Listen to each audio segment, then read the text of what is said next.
Welcome back to Detroit Wants to Know. My guest is Dr. Tom Pedroni. We're coming to you from the Orchard Maple Family Dental out in West Bloomfield. Dr. Pedroni, you talked about at the end of the last segment that the EAA and charters is all a big move to take public money and put it into private hands. Elaborate on that for our viewers. I will. And one thing you really have to understand is that this is happening nationally. You know, we could even talk about how it's happening internationally, but it's happening nationally in all of our large cities right now. And who lives in our large cities? Well, especially in the public schools, those who attend them are largely African American and Latino and other ethnicities as well. And we're seeing a phenomena. It's not just happening in Detroit. You really have to think about how this is playing out in Chicago and Newark, New Orleans, Memphis, all over. We see this larger tendency to radically transform schools, close down a lot of schools in predominantly African American and Latino neighborhoods, and shift the way that school is provided in such a way that a lot of contractors, a lot of consultants, a lot of for-profit educational management organizations are getting their hands on a piece of the pie.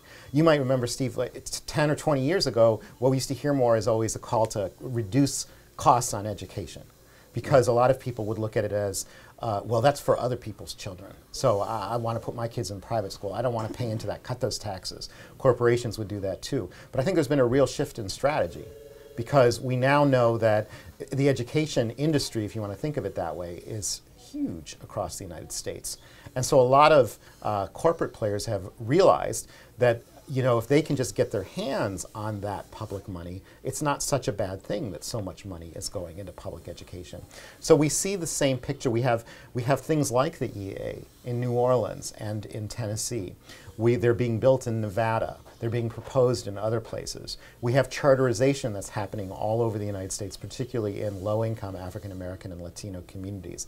And that's what it's all about. It's all about getting your hands on those resources. The agenda is, this is connecting into Detroit, the agenda is really being pushed at a national level by some foundations who are very self-interested.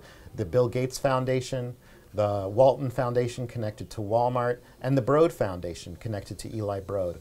And they have substantial partners here in the Detroit area. Eli Broad is from Detroit, as a lot of people know, and he is, the EAA is his baby. Okay, he's someone who is intimately involved. It's interesting that our Robert Bob, our EM Robert Bob, went through his training academy. That's right. And the chancellor from the past chancellor of the EAA went through his academy. And the current chancellor has just gone through it as well. No. Absolutely. She did too? Absolutely. Oh, right. come so, on. and you know, and one of the things that's interesting is I get a lot of courage from the fact that, an encouragement from the fact that even with the amount of money that's pouring in to support the EA, we're still able to stop it just through providing facts. So we know that 2 summers ago, $57 million was poured into the EAA. $10 million by the Broad Foundation, $10 million by the Bloomberg Foundation, which is where Veronica Conformi from the EAA comes from, the Bloomberg administration in New York City under Joel Klein and his follower as well. So what's important to know is that we have local partners here who are partners to the Broad Foundation, the Walton Foundation and the Gates Foundation, and the Skillman Foundation, and several others. Whoa. The Skillman Foundation is a partner with the Broad Foundation? That's correct. That's correct. So Tanya Allen is a partner.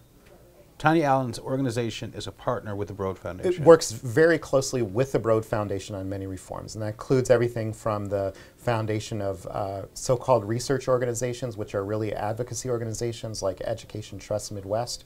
One important thing to know is that we had this coalition that was trying to reform Detroit schools recently.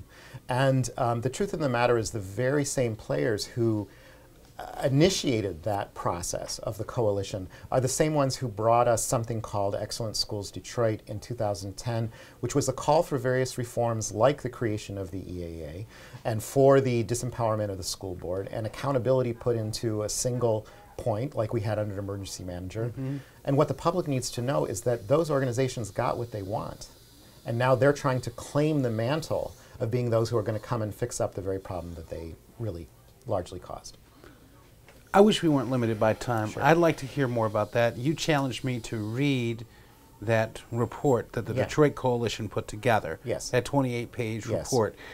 in there, what was that salient point you put in there? Oh, yeah. That the headline that came out of that report is that it was a return of governance to the Detroit Public Schools elected board, and that it was a call for the dissolution of the EAA. But when you actually read the 28-page report, which very few people have done, it turns out, you realize that almost no power is being turned back to the elected board. The elected board still exists with almost no power now, and it would have no power to control its destiny under their plan. And rather than calling for the dissolution of the EAA, it calls for moving the EAA into the governor's office under his School Redesign and Reform Office so that it can take back its initial mission of going statewide and still control its Detroit schools. Wow. Tom Pedroni, thank you very again. much, Steve. Give us that website one more time. DetroitDataDemocracy.org. Okay, thank you. Ladies and gentlemen, we'll be right back. We're going to talk to my good friend Sabrina Cronin about an incident that actually happened down the block from me a couple weeks ago. We'll be right back. You'll find it interesting. It's PPO time for somebody, not me. Be right back.